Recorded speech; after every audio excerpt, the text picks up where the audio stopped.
বন্ধুরা, আজ তোমাদের জন্য 3টি মজার ধাঁধা নিয়ে এসেছি। ধাঁধাগুলির উত্তর দিতে হলে ভিডিওটি তোমাকে প্রথম থেকে শেষ পর্যন্ত দেখতে হবে। তো বন্ধুরা, চলো শুরু করা যাক আজকের ধাঁধা। একদিন বাবু স্বপ্ন দেখে একজন দরবেশ তাকে একটি জায়গায় ঠিকানা দেয়। সেখানে গেলে সে অনেক স্বর্ণ অলংকার ও মণিমুক্তায় ভরা একটি সিন্দুক পাবে।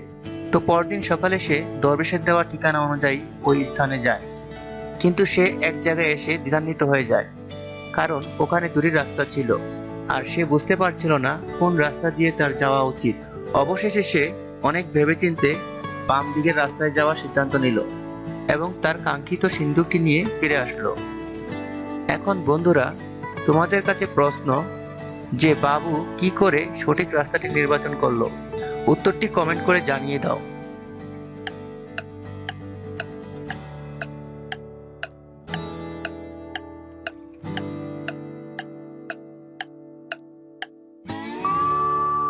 বন্ধুরা, ছবিটি লক্ষ্য করলে তোমরা দেখতে পারবে ওই রাস্তার মোড়ে একটি সাইনবোর্ড লাগানো ছিল, যেটি কোনো কারণে উল্টো হয়েছিল।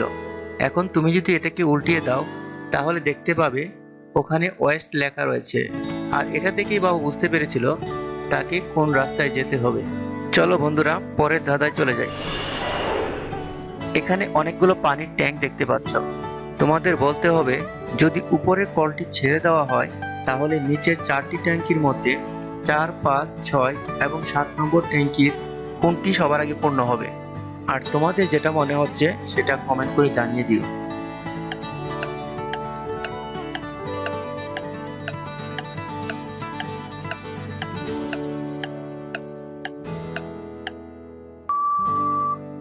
বন্ধুরা, তোমরা যদি ছবিটি ভালো করে দেখো তাহলে দেখতে পারবে 1 নম্বর ছবিটির কাছে যে পাইপলাইনটি আছে সেটি ব্লক করা, সুতরাং এদিক দিয়ে পানি যেতে পারবে না।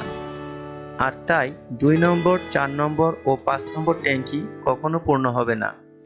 এছাড়াও 3 নম্বর ট্যাঙ্কিটির কাছে যে পাইপলাইনটি আছে সেটিও ব্লক করা, তাই 7 নম্বর ট্যাঙ্কিও ভর্তি হওয়ার কোনো সম্ভাবনা নেই। এবার যদি তুমি কলটি খুলে দাও তাহলে দেখতে পারবে 6 নম্বর কলটি সবার আগে পূর্ণ হয়ে গেছে। চলো বন্ধুরা, আজকে সর্বশেষ ধাঁধায় চলে যাই।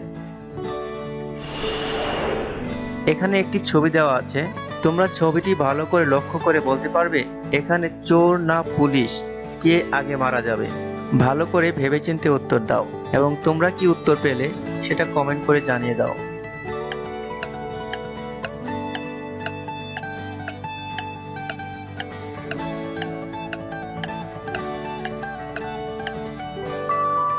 বন্ধুরা, এখানে পুলিশ যদি গুলি না চালায় তাহলে পুলিশ ও চোর দুজনেই বেঁচে যাবে, কিন্তু পুলিশ যদি গুলি চালায় তাহলে চোর তো মারা যাবেই, সাথে পুলিশও নিচে পড়ে কুমিরের পেটে যাবে।